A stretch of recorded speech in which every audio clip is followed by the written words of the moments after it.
Tahukah kamu? Ada satu manusia yang namanya membuat para wali gemetar, bukan karena takut, tetapi karena takzim. Ia tidak pernah meminta tahta, tidak pernah mengangkat diri sebagai pemimpin, namun seluruh wali di zamannya bersujud mengakui keagungannya. Pada satu malam yang tidak dicatat sejarah manusia, langit dibuka, bumi disenyapkan, dan takdir ditetapkan. Syekh Abdul Qadir Jailani diangkat sebagai rajanya para wali. Subscribe sekarang agar kisah-kisah rahasia para wali yang jarang dibicarakan ini tidak terputus, karena mungkin satu hikmahnya sedang ditakdirkan untuk mengubah hidupmu.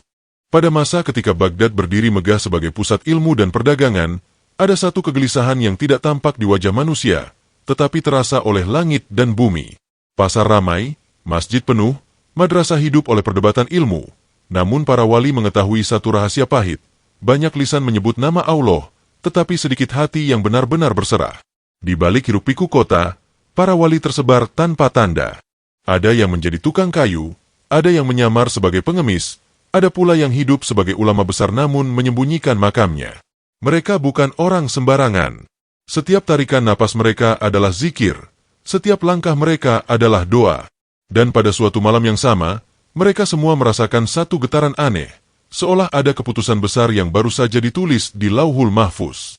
Getaran itu bukan suara, bukan cahaya, bukan mimpi. Ia hadir sebagai kegelisahan yang suci. Zaman ini kehilangan poros, bisik seorang wali di ujung maghrib, saat ia menutup tokonya dan memandang langit yang mulai gelap. Umat berilmu, tetapi tidak lagi tunduk.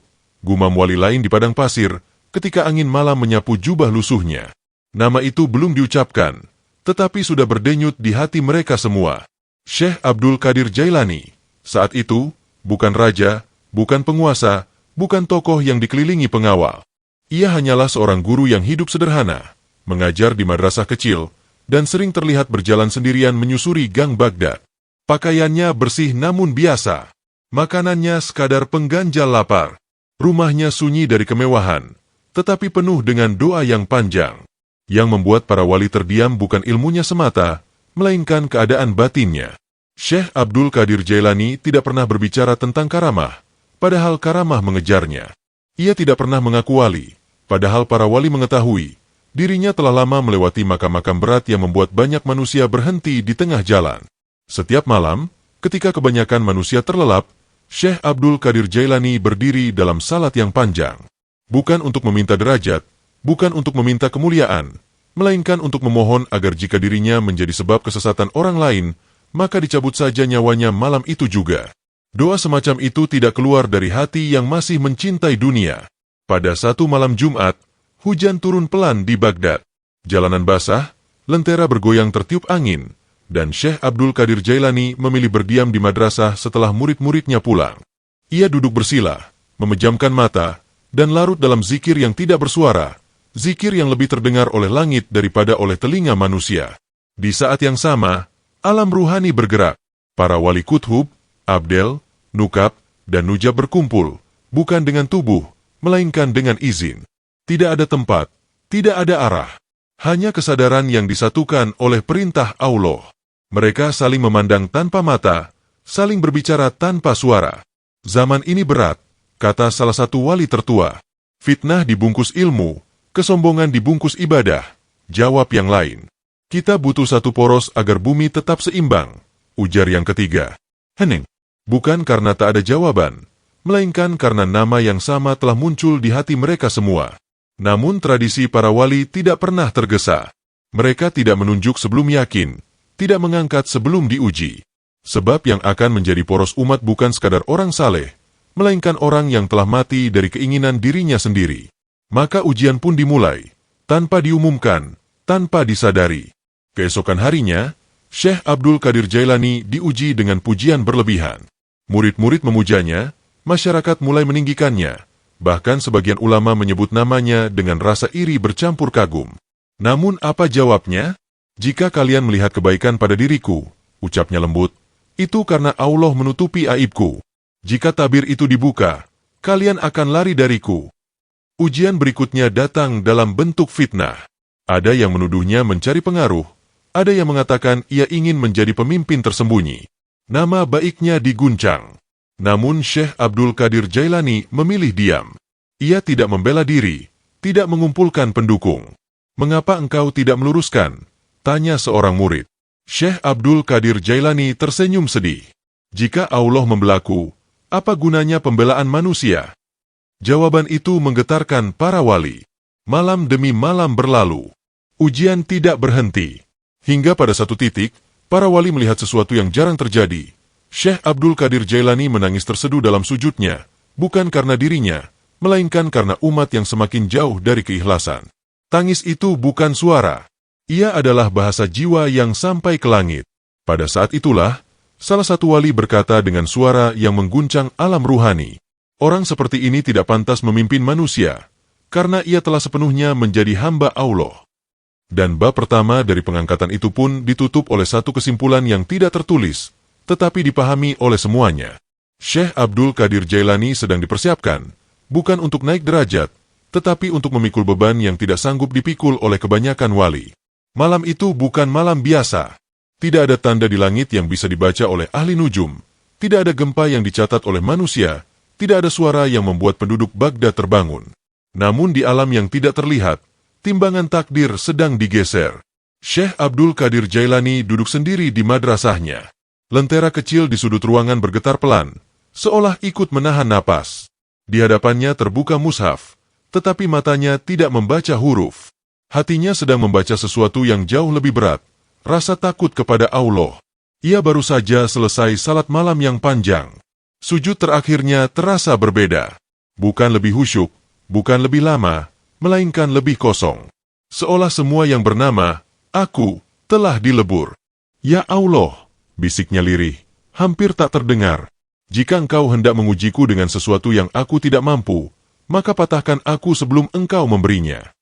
Doa itu membuat langit diam. Pada saat yang sama, para wali kembali berkumpul. Kali ini tidak ada perdebatan. Tidak ada pertanyaan. Yang tersisa hanya satu kegelisahan besar. Amanah ini terlalu berat. Bahkan bagi para wali yang telah puluhan tahun menempuh jalan batin, gelar rajanya wali bukan kehormatan, melainkan beban yang membuat lutut ruhani gemetar. Siapapun yang memegang poros ini, kata seorang wali, akan menanggung kesalahan umat yang tidak ia kenal. Doanya akan menjadi tameng bagi manusia yang bahkan tidak tahu namanya, sahut yang lain. Dan jika ia tergelincir sedikit saja, ujar wali tertua, getarannya akan dirasakan bumi. Hening kembali turun, bukan karena ragu, melainkan karena tak satu pun dari mereka merasa pantas. Lalu satu suara berkata, tenang namun tegas, kalian tidak diminta pantas, kalian hanya diminta bersaksi. Pada saat itulah, hijab dibuka, bukan hijab mata, melainkan hijab pengakuan. Para wali diperlihatkan satu keadaan batin Syekh Abdul Qadir Jailani yang membuat mereka tunduk tanpa sadar. Mereka melihat seorang hamba yang setiap kali ilmunya bertambah, ketakutannya justru semakin dalam. Seorang hamba yang setiap kali manusia memujinya, ia justru merasa semakin jauh dari keselamatan. Seorang hamba yang tidak pernah merasa aman dari murka Allah walau satu detik pun. Orang seperti ini, ucap wali tertua dengan suara bergetar, tidak akan tertipu oleh makam. Maka diputuskanlah, malam itu adalah malam penyerahan amanah. Tanpa sorak, tanpa upacara, tanpa pengumuman. Di alam nyata, Syekh Abdul Qadir Jailani tiba-tiba merasakan dadanya sesak. Bukan sakit, bukan takut duniawi, melainkan tekanan yang datang tanpa sebab. Ia bangkit, mengambil wudhu, lalu kembali bersujud. Dalam sujud itulah ia mendengar, bukan dengan telinga, melainkan dengan kesadaran terdalam, sebuah perintah yang membuat seluruh ruhnya gemetar. Wahai Abdul Qadir, berdirilah untuk umatku. Air matanya jatuh membasahi sajadah. Ya Allah, jawabnya dengan suara yang pecah. Aku lemah, aku hina, aku penuh aib. Jawaban itu tidak ditolak. Justru karena itu engkau dipilih. Pada saat yang sama, di alam ruhani, para wali bersujud, bukan kepada Syekh Abdul Qadir Jailani, melainkan kepada Allah, sebagai tanda penyerahan dan kesaksian. Salah satu dari mereka berkata, kami bersaksi bahwa engkau telah menjadikannya poros kami. Sejak detik itu, beban yang tidak terlihat diletakkan di pundak Syekh Abdul Qadir Jailani. Beban doa umat, beban keselamatan orang-orang yang bahkan tidak mengenal namanya. Beban menahan murka langit agar tidak jatuh ke bumi. Namun yang paling mengejutkan para wali bukanlah pengangkatan itu, melainkan reaksi Syekh Abdul Qadir Jailani setelahnya. Ia tidak berubah. Keesokan harinya, ia tetap menyapu madrasahnya sendiri. Ia tetap mengajar dengan suara lembut. Ia tetap makan sederhana. Ia tetap menolak pujian. Tidak ada satupun tanda bahwa ia kini adalah rajanya para wali. Ketika seorang murid berkata, "Guru, malam tadi aku bermimpi melihat cahaya besar di sekelilingmu," Syekh Abdul Qadir Jailani hanya tersenyum. "Jika kau melihat cahaya," katanya pelan, "jangan sibuk melihatnya. Takutlah jika suatu hari kau tidak lagi takut kepada Allah." Jawaban itu membuat para wali semakin yakin, amanah ini berada di tangan yang tepat. Namun mereka juga tahu satu hal lain. Pengangkatan ini bukan akhir, melainkan awal dari ujian yang jauh lebih berat. Karena setelah malam itu, setan tidak lagi menguji Syekh Abdul Qadir Jailani sebagai seorang hamba biasa, melainkan sebagai benteng umat. Dan bab kedua pun ditutup dengan satu kesadaran yang membuat langit dan bumi sama-sama diam. Menjadi rajanya para wali bukanlah tentang memimpin wali lain, tetapi tentang bersedia hancur demi keselamatan orang yang bahkan tidak tahu namanya. Sejak malam amanah itu diletakkan, sesuatu berubah, bukan di wajah Syekh Abdul Qadir Jailani, melainkan di arus ujian yang mengitarinya. Jika sebelumnya cobaan datang sebagai pujian dan fitnah manusia, kini ia datang dari arah yang jauh lebih halus, dari cahaya yang menipu dan suara yang mengaku benar. Para wali mengetahuinya. Mereka merasakan getaran yang berbeda di alam ruhani. Setan tidak lagi menguji dengan dosa, ujar salah satu dari mereka. Ia akan menguji dengan kebenaran palsu. Dan itulah ujian paling berbahaya bagi siapapun yang telah sampai ke makam tinggi. Pada suatu malam, ketika Baghdad terlelap dan angin membawa dingin yang tipis, Syekh Abdul Qadir Jailani berdiri dalam salatnya. Sujudnya panjang, diamnya dalam. Pada saat itulah, cahaya memenuhi ruangan, terang, hangat, menenangkan. Bagi kebanyakan manusia, cahaya itu akan terasa seperti anugerah. Namun bagi Syekh Abdul Qadir Jailani, ketenangan mendadak justru memicu kewaspadaan. Dari cahaya itu terdengar suara, lembut dan meyakinkan. "Wahai Abdul Qadir, engkau telah mencapai derajat yang tidak dicapai manusia lain. Mulai malam ini, engkau bebas dari kewajiban." Kata-kata itu berbahaya karena dibungkus pujian. Jika ia mengiyakan, ia akan jatuh, bukan sebagai pendosa biasa, melainkan sebagai orang yang merasa telah sampai. Syekh Abdul Qadir Jailani tidak menjawab. Ia tetap menunduk. Hatinya bergetar, bukan karena bangga, tetapi karena takut. Ia tahu satu kaidah yang tidak pernah ia lupakan. Apapun yang memutus ketaatan, pasti bukan dari Allah. Dengan suara pelan namun tegas, ia berkata, "Diamlah. Allah tidak pernah memuliakan hambanya dengan cara mencabut ketaatan." Sekejap, cahaya itu bergetar. Suara itu berubah. Kini lebih keras, lebih agung, lebih menekan. "Aku adalah kebenaran. Aku adalah cahaya." Syekh Abdul Qadir Jailani mengangkat kepalanya sedikit dan berkata, "Jika engkau cahaya dari Allah, sebutkan satu hal yang membuatku semakin takut kepadanya." Cahaya itu retak. Suara itu menjerit tanpa suara, dan dalam sekejap lenyaplah semuanya, meninggalkan ruangan gelap seperti sedia kala. Syekh Abdul Qadir Jailani menarik napas panjang, lalu sujud kembali. Air mata jatuh. "Ya Allah," bisiknya, "jika tanpa pertolongan aku bisa tertipu oleh cahaya, maka aku tidak layak memikul amanah ini." Di alam ruhani, para wali tersungkur. Mereka tahu, ujian pertama telah dilewati. Namun setan tidak berhenti. Beberapa malam kemudian, ujian datang dalam bentuk yang lebih halus. Kali ini bukan cahaya, melainkan mahkota, bukan mahkota fisik, tetapi bisikan makna. "Engkau adalah rajanya wali." Suara itu datang tanpa rupa. "Berhaklah engkau memerintah. Berhaklah engkau ditaati." Syekh Abdul Qadir Jailani terdiam lama. Bukan karena tergoda, tetapi karena takut jika hatinya mengiyakan walau sedetik. Ia menepuk dadanya sendiri dan berkata keras, "Wahai nafsu, jika engkau bangga, engkau telah berkhianat. Jika engkau merasa tinggi, engkau telah jatuh." Lalu ia berdiri, mengambil air, dan berwudu kembali, seolah ingin membasuh sisa-sisa rasa diri yang mungkin melekat. Keesokan harinya, ia sengaja melakukan hal yang membuat egonya remuk. Ia mengangkat karung gandum sendiri, membantu orang miskin tanpa menyebut nama, duduk bersama fakir yang berbau keringat dan debu. Seorang murid bertanya heran, "Guru, mengapa engkau melakukan semua ini sendiri?" Syekh Abdul Qadir Jailani menjawab tenang, "Agar aku ingat bahwa aku bukan siapa-siapa. Jika aku lupa, amanah ini akan berubah menjadi laknat." Jawaban itu sampai ke alam ruhani seperti pedang yang memutus tipu daya. Para wali kini memahami satu hal penting. Rajanya para wali bukanlah yang paling banyak karamahnya, tetapi yang paling cepat menghancurkan rasa dirinya sendiri. Setan pun kalah, bukan karena kekuatan, melainkan karena kejujuran yang brutal terhadap diri sendiri. Bab ini ditutup oleh satu peristiwa yang disaksikan para wali dengan penuh takzim. Pada suatu malam, Syekh Abdul Qadir Jailani berdoa, "Ya Allah, jika dengan menjatuhkanku engkau bisa menyelamatkan umat ini, maka jatuhkanlah aku. Asal jangan biarkan aku merasa besar di hadapan MU." Doa itu mengunci pintu setan. Dan sejak saat itu, para wali tahu, mahkota sejati Syekh Abdul Qadir Jailani bukan di kepalanya, tetapi di ketidakkinginannya untuk memakainya. Berita itu tidak menyebar lewat lisan manusia, namun para wali mengetahuinya bersamaan. Seperti burung-burung yang terbang mengikuti satu arus angin, mereka bergerak menuju Baghdad, bukan dengan kaki, bukan dengan kendaraan, melainkan dengan izin yang mengalir di dalam dada. Malam itu Baghdad tenang. Langit bersih. Bintang tampak lebih dekat dari biasanya. Di sebuah sudut kota yang sederhana, Syekh Abdul Qadir Jailani duduk mengajar murid-muridnya. Suaranya lembut, ucapannya jernih.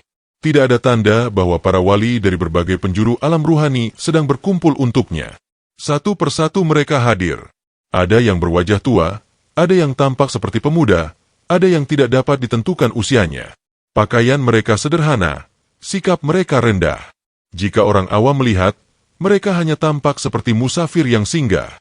Namun sesungguhnya, bumi sedang menampung barisan cahaya yang menahan murka langit. Setelah majelis usai, Syekh Abdul Qadir Jailani berdiri hendak membereskan tikar. Saat itulah seorang wali maju, lalu yang lain mengikutinya. Mereka berdiri membentuk setengah lingkaran. Tidak ada yang duduk. Tidak ada yang berbicara. Syekh Abdul Qadir Jailani menoleh, terkejut namun tetap tenang. "Ada yang bisa aku bantu?" tanyanya sopan, seolah mereka tamu biasa. Seorang wali tertua melangkah maju. Suaranya rendah, namun bergetar. "Wahai Abdul Qadir, kami datang bukan untuk meminta ilmu, melainkan untuk menyerahkan ketaatan." Kata-kata itu berat. Bagi kebanyakan manusia, itu adalah puncak kehormatan. Namun wajah Syekh Abdul Qadir Jailani justru memucat. Ia mundur satu langkah. "Jika kalian datang untuk itu," jawabnya pelan, "kalian salah orang." Para wali saling pandang. "Kami telah bersaksi," lanjut wali itu, "bahwa Allah telah menjadikanmu poros kami." Syekh Abdul Qadir Jailani menunduk. Bahunya bergetar. "Aku takut," katanya jujur. "Takut jika satu isyaratku disalahpahami, lalu manusia tersesat karena aku." Kejujuran itu membuat para wali menangis. Seorang wali lain berkata, "Justru ketakutanmu itulah singgasanamu." Namun Syekh Abdul Qadir Jailani menggeleng. "Aku tidak mau duduk di singgasana apapun," katanya tegas. "Jika aku harus memimpin, biarlah aku memimpin dengan menjadi yang paling rendah." Ia lalu mengambil kendi air dan menuangkannya ke gelas-gelas kecil. Ia sendiri yang melayani mereka, satu persatu. Tangan yang diakui sebagai poros umat itu melayani seperti pelayan biasa. Para wali tidak menolaknya. Mereka menerima air itu dengan tangan gemetar, karena mereka tahu, inilah bentuk kepemimpinan yang paling berbahaya bagi ego. Seorang wali bertanya perlahan, "Jika engkau tidak duduk sebagai raja, lalu bagaimana engkau memimpin kami?" Syekh Abdul Qadir Jailani menjawab tanpa ragu, "Dengan mengingatkan kalian, dan diriku, bahwa kita semua sama-sama hamba. Jika aku lupa, ingatkan aku.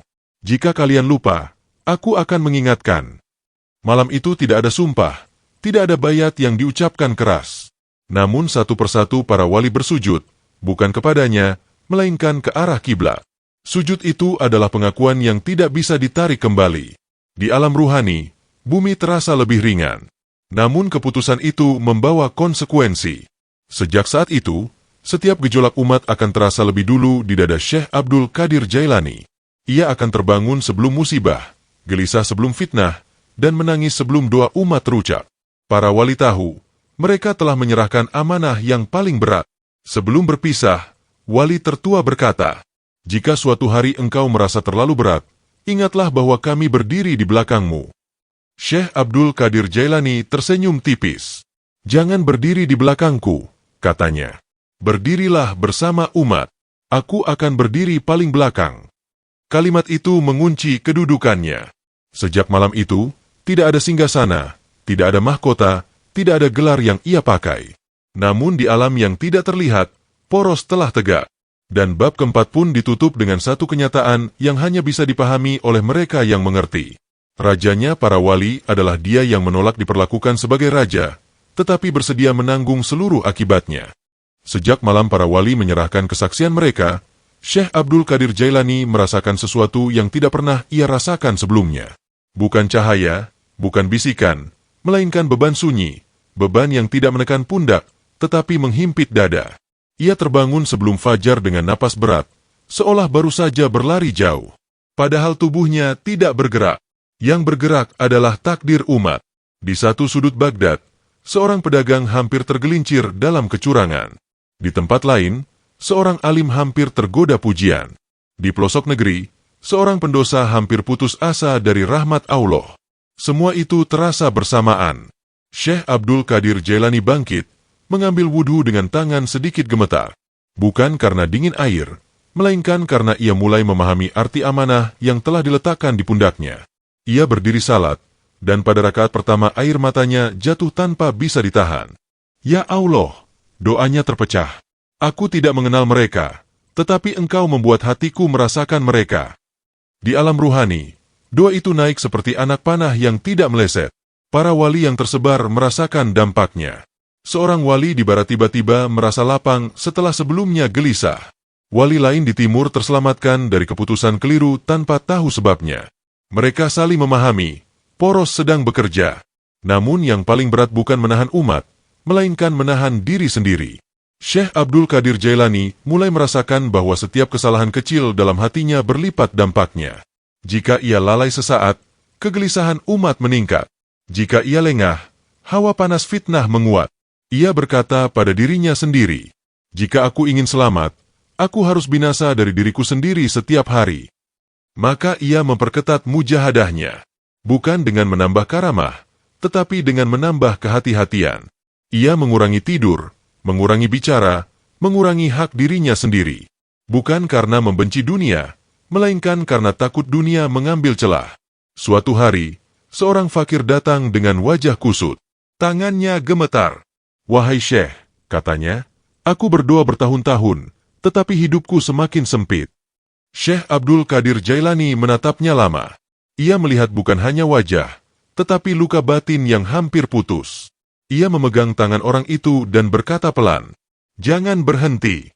Jika doamu belum terkabul, mungkin dosamu sedang diampuni satu persatu." Kata-kata itu sederhana, tetapi malam itu fakir tersebut tertidur dengan tenang untuk pertama kalinya setelah sekian lama. Namun ada malam lain yang jauh lebih berat. Pada satu malam Jumat, Syekh Abdul Qadir Jailani terbangun dengan dada seperti diremas. Ia berdiri, tetapi kakinya lemas. Ia tahu ini bukan sakit biasa. Ini adalah beban kolektif umat yang sedang memuncak. Fitnah sedang naik. Kesombongan sedang tumbuh. Doa umat melemah. Ia sujud, dan sujud itu berbeda dari sebelumnya. "Ya Allah," ia berseru dalam hati yang hampir hancur. "Jika murka MU akan turun kepada umat ini, maka jatuhkanlah kepadaku terlebih dahulu. Jangan kepada mereka." Doa itu membuat langit diam. Para wali merasakan getarannya seperti gempa tanpa suara. Ada yang tersungkur, ada yang menangis, ada yang gemetar karena tahu. Doa seperti itu tidak keluar kecuali dari jiwa yang benar-benar telah mati dari kepentingan diri. Malam itu, hujan turun deras di Baghdad. Bukan hujan biasa. Ia membawa kesejukan yang memadamkan panas fitnah. Banyak orang yang tadinya berniat buruk tiba-tiba mengurungkan niatnya. Banyak hati yang keras tiba-tiba melunak tanpa tahu sebabnya. Syekh Abdul Qadir Jailani tetap sujud hingga fajar hampir terbit. Ketika ia bangkit, tubuhnya lemah, tetapi hatinya lapang.